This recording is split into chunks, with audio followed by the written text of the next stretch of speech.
नेपाल में जिस तरह से हिंसा हुआ, वहां के युवाओं जो उग्र हुआ, उसके बाद से स्थिति ये बनी कि नेपाल के जो सरकार थे उसे नेपाल छोड़ के भागना पड़ा, इस्तीफा देना पड़ा। तमाम मंत्री वहां के जो है देश छोड़ के भाग गए। पैराशूट से उन लोगों को घर से निकाला गया क्योंकि वहां का जो है सरकारी दफ्तर को जला दिया गया। कई मीडिया चैनल का जो है ऑफिस भी जला दिया गया। वहां के युवाओं के दिल में एक ही आक्रोश था कि नेपाल से भ्रष्टाचार दूर हो और नेपाल में फेसबुक, इंस्टाग्राम, यूट्यूब तमाम जो सोशल मीडिया साइट है उसको बंद कर दिया गया। हमारे साथ आज एक नेपाल के नागरिक है, नेपाल के व्यक्ति है जो बिहार में फंसे हुए हैं, अपना इलाज कराने के लिए आए थे। उसके बाद जब नेपाल में हिंसा हुआ तो फिर नेपाल बॉर्डर से अंदर जाने नहीं दिया, तो फिर अपना बिहार के मधेपुरा आ गए, अपना रिलेटिव के यहाँ आ गए और यहाँ पे वो बैठे हुए हैं। हम बातचीत करेंगे नेपाल के बारे में, नेपाल की स्थिति वस्तु के बारे में। सबसे पहले सर आपका हमारे चैनल में बहुत बहुत स्वागत है। धन्यवाद। आप मधेपुरा में कैसे कैसे फंस गए और जो वहां का स्थिति वहां पे जो अभी बना हुआ है, क्या आपको जानकारी है वहां के बारे में? देखिए, मैं रांची से लौटा, यहाँ में हमारी सिस्टर है, हम नेपाल जाने के लिए गए तो बॉर्डर पर बॉर्डर सील था और न्यूज तो सुने थे जो ऐसे ऐसे मतलब सोशल मीडिया प्लेटफॉर्म को बैन लगा दिया गवर्नमेंट ने। तो जब गवर्नमेंट बैन लगाया तो लड़का लोग मतलब आगे आए नारा जुलूस के लिए, अपने डिमांड के लिए हटाया जाए। ये अनएक्सपेक्टेड नहीं हुआ है, ये पहले से प्री प्लान था। आज से 6 महीना साल भर पहले से 10 साल पहले से इस सत्ता को बेदखल करना है। ओली को सत्ता को, दूपा को सत्ता को, प्रचंड को, ये तीनों लोग आपस में भाग भंडा करके है ना सत्ता चलाने के लिए लोग मद मस्त थे। तो ये पहले से था, एक बहाना मिल गया, सोशल मीडिया प्लेटफॉर्म को बैन किया। लेकिन ये अनएक्सेप्टेड रेगुलेशन नहीं हुआ है ना, ये सोचा समझा हुआ चाल था युवा लोग को, खास करके जो कैसे इस व्यवस्था को समाप्त की जाए। मतलब व्यवस्था को, मतलब इस सत्ता को जो कांग्रेस समाप्त क्यों करना चाह रहा था? जो बेरोजगारी है, भ्रष्टाचारी है, अनियंत्रण है, घूसखोरी है, बड़े बड़े राजनेताओं को बच्चे लोग देश विदेश में अपना पढ़ रहे हैं, अयासी जीवन जी रहे हैं, और वहाँ के बच्चों को जो नागरिक है वहाँ को, उन लोगों को कोई देखभाल नहीं है। न शिक्षा की व्यवस्था है, न स्वास्थ्य का सब व्यवस्था है, न सड़क का, न पानी का, न बिजली का। सारा ये मानव का जीवन का 9 बुनियादी जो समस्याएं हैं, इस पर गवर्नमेंट का ध्यान कभी नहीं गया। अपना पद कैसे बचाए, हुकूमत कैसे कायम करे जनता पर, अपना परिजन को, अपना सर संबंधी को ऊंच जगह पर कैसे बनाए, राजदूत किसको बनाना है, किस देश में भेजना है। अभी कांग्रेस का एमएलए का सरकार था, इसमें भाग बंटा के ये लोग power of sharing, government of Nepal this present times, इन लोग को अपने अभी के पीरियड में था जो सत्ता कैसे भागीदार बन करके हम लोग आपस में भाग बंटा करके देश चलाएं, जनता पर हुकूमत करे। मतलब नेपोटिज्म काफी वहां पे, काफी बहुत ज्यादा, हद से ज्यादा उसका कोई लेखा जोखा नहीं है। जो पिसाया हुआ जनता था वो पिस ही रहा है। जो इस आराम में जीवन अपना जी रहा था, जीवन शैली में, दिनचर्या में, उसे और बेहतरीन में जी रहा है। लेकिन नीचे स्तर का जो जनता है, युवा है, उसको देखने वाला माँ बाप कोई नहीं था। तो अभी जो वहां का स्थिति वस्तु है, जिस तरह से वहां का संसद भवन को जला दिया गया है, सुप्रीम कोर्ट को जला दिया गया है, तो क्या ये जो स्थिति वस्तु अभी वहां पे बना हुआ है ये होना चाहिए था? क्योंकि ये तो कहीं ना कहीं सरकार का और नेपाल के नागरिक का ही क्षति था। देखिए, इस पर मैं बहुत दुखी खेद प्रकट करता हूँ। मैं दुखी हूँ जो संसद भवन का, सिंह दरबार का, सुप्रीम कोर्ट का जो जलाया गया, वो राष्ट्र का संपत्ति है, राष्ट्र का धरोहर है, उसको मतलब हटाना, मतलब विध्वंस नहीं करना चाहिए था। लेकिन युवा पीढ़ी जो जेड समूह जो है, उन लोगों को मनसा नहीं था, इसी को तोड़ना है, इसी को उजाड़ना है।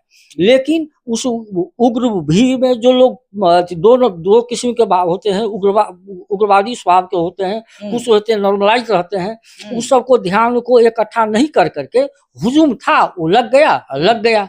होना नहीं चाहिए था, दुर्भाग्यवश हुआ है। दशकों लगेगा इसको व्यवस्थित करने में, ये बहुत दुखद पक्ष है। खास करके युवा पीढ़ी की इतना ही नहीं था, 100 में 100% को जो संसद भवन को ध्वस्त कर दिया जाए, सिंह दरबार को ध्वस्त कर दिया जाए, आपको सर्वोच्च सुप्रीम कोर्ट है उसको ध्वस्त किया जाए, ऐसा मनस्थिति था नहीं। लेकिन अनएक्सपेक्टेड हो गया। जो भीड़ जो चला, मोब चला, उसमें एक एक्सीडेंट। आखिरकार जो ये भीड़ जो उग्र हुआ, क्यों हुआ? बताया जाता है कि वहां पे जो है सरकार के तरफ से पब्लिक पे, जो वहां पे प्रोटेस्ट कर रहे थे पब्लिक, उस पे गोली चलाने का आदेश दिया गया था, जिस कारण से वहां का सेना आम पब्लिक को डायरेक्ट हेड शूट किया और कम से कम लगभग 20 पब्लिक को वहां पे मौत का घाट उतार दिया। अभी तक तो 51 का न्यूज है। हाँ। 51 मतलब वहां पर मौत हुआ है। इस पर बहुत हम दुखी हैं, खेद प्रकट करते हैं और उन लोगों को श्रद्धांजलि भी देते हैं जो शहीद हो गए। ये नेपाली आर्मी का मतलब डायरेक्ट से नहीं हुआ है। एक ओली के गवर्नमेंट के लेख बहादुर कोई कह के ऐसे है गृह मंत्री वहां के, वो गृह मंत्री प्रधानमंत्री आदेश दिया 13 वर्ष के 8 वर्ष 12 वर्ष के बच्चे लोग को मतलब कपार में मारा है सीधे। और शांति प्रदर्शन जुलूस को शांत करने के लिए बहुत सारे आइटम है। वाटर छोड़ना चाहिए था, उनको रबर का गोली छोड़ना चाहिए था, टीयर गैस छोड़ना चाहिए था, उससे भी नहीं अगर सोल्यूशन हो निकल रहा है, शांति माहौल नहीं कायम हो रहा है तो कमर से नीचा भी मारना चाहिए था, लेकिन डायरेक्ट सिर पर लगाया। ये तानाशाही हुआ ना, कहीं बहुत बड़ा तानाशाही। ये विश्व में सबसे बड़का तानाशाही ये ओली सरकार किया है। अभी जो है ओली सरकार कहाँ है? अब क्या कहें, जो शेर जैसा डगरता था, शेर जैसा गरजता था, है ना, वो अभी बिल में छुपा हुआ है। बिल में छुपा हुआ एक शिवपुरी कैंप है मिलिट्री का, काठमांडू से 30 किलोमीटर, उसमें शरण लिया हुआ है। जो नेता लोग, वो प्रचंड हो कि देवपा हो कि ओली हो, आज जितना कांग्रेस कम्युनिस्ट का माओवादी का जो भी नेता हो, मधेश का भी हो, सब अभी डर से भयभीत है। कल आपको वहां पर सुशीला कार्की जी को शपथ ग्रहण दिलाई जा रही थी, उस वक्त में एक बाबूराम भट्टराय थे, ऐसे शख्स में शख्सियत है ईमानदारी के, है ना, और वो व्यक्ति एक उपस्थित थे वहां पर, एक्स प्राइम मिनिस्टर।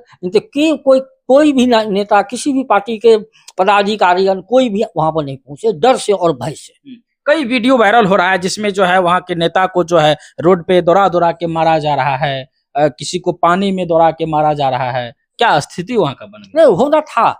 हाँ, ये सही हुआ, ये तो एकदम बिल्कुल 100% सही हुआ है। बिल्कुल सही हुआ। बहुत लोग ये लोग अयाशी किए, जनता के साथ बहुत धोखा दिया, बनता बहुत बड़का चालबाजी किया, झूठ फूस दे करके, सस्ता नारा दे करके चुनाव जीत लिया। अपना ऐश आराम के काठमांडू संसद भवन में बैठे और सिंह दरबार में बैठे, मंत्रिमंडल में अपन भागीदारी हो, शेयरिंग ले और आराम से जिए लोग। जनता जाए भाड़ में। देखिए, मंदिर में न राम है, मस्जिद में न खुदा है, स्वार्थ रोटी से किए देश भाड़ में जाए। स्थिति वहां का यही था जो हुआ है। तो अभी जो वहां पे जो सरकार बनी है, अंतरिम सरकार, ये कितना दिन के लिए बना? ये 6 महीना के लिए, 6 महीना के लिए बना। उसके बाद क्या आप लोग को, आपको लगता है कि वहां पे लोकतांत्रिक तरीका से, वोट के तरीका से सरकार चुनेगा या फिर से जो है राजतंत्र हो जाएगा? नहीं, राजतंत्र नहीं होगा फिर से, ये निश्चित है। आप लिखित में हम देते हैं, राजतंत्र नहीं होगा, लेकिन 6 महीना के अंदर चुनाव नहीं होगा। Time period, duration period election का वो बढ़ेगा कुछ, क्योंकि हर चीज को, समस्या को समाधान करके जो क्षतिपूर्ति हुआ है उसको भी व्यवस्थित करना पड़ेगा। और जो मीडिया तंत्र से हुआ है, जो आपको युवा पीढ़ी तरफ से हुआ है, और सरकारी बॉडी में जो कर्मचारी लोग हैं, उन लोग को भी सबको समझते हुए राजनीतिक खाका तैयार करना पड़ेगा। संविधान को, जो संविधान में त्रुटियां हैं मधेश के प्रति, जो संविधान पूरे देश में जो लागू हुआ, वो संविधान मतलब समष्टिगत रूप से पूरे देश के लिए नहीं है, एक खास वर्ग के लिए, खास जगह के लिए, पहाड़ियों के लिए। मधेसी को एडजस्टमेंट उसमें होगा, कई धारा उपधारा है जो संविधान में पुनर्लेखन करना पड़ेगा। तो आप क्या नेपाली युवाओं से कहना चाहेंगे? अब शांति व्यवस्था का कायम करें और जो सत्ता में मंत्रिमंडल में भागीदारी लेंगे उस पर निगरानी रखें, है ना। तो आपको उम्मीद है कि अब जो है नेपाल में जो है नेपोटिज्म खत्म हो जाएगा, वहां पे युवाओं को रोजी रोजगार मिलना शुरू हो जाएगा, वहां पे भ्रष्टाचार दूर होगा, वहां पे अच्छी स्वास्थ्य व्यवस्था का जो है जुगाड़ हो जाएगा? लगता है आपको? अब लगता तो उम्मीद है, टाइम लगेगा। ये जादू की छड़ी नहीं है जो घुमाने से हो जाएगा, टाइम लगेगा, लेकिन व्यवस्थित रूप से होगा। युवा पीढ़ी इतना मतलब लोभी नहीं है जितना ये सत्ताधारी लोग लोभी था। तो चलिए, जो नेपाल का जो घटना था, कहीं ना कहीं ये काफी दर्दनाक घटना था। जो वहां का युवाओं जो उग्र हुआ, उसके बाद मात्र 32 घंटा के अंदर वहां के सरकार ओली को जो है देश छोड़ के भागने पर मजबूर कर दिया। तो इससे सीख मिलता है, जो पिछले विगत कुछ दिन से जैसे श्रीलंका में सरकार गिरा, बांग्लादेश में गिरा, अब नेपाल में गिरा। तो इसी तरह से जब सत्ताधारी लोग, जब नेता मजदूर के साथ होते हैं, किसान के साथ होते हैं, युवा के साथ होते हैं और पब्लिक के साथ होते हैं, तो वाकई वहां पर जो है लोकतंत्र काफी खूबसूरती से चलता है। और नेपाल के घटना से हमें भी बहुत कुछ सीखना होगा, बहुत कुछ जानना होगा। बाकी बात आप लोग बने रहिए इस वीडियो में, देखते रहिए देश नायक टीवी। तब तक के लिए जय हिंद।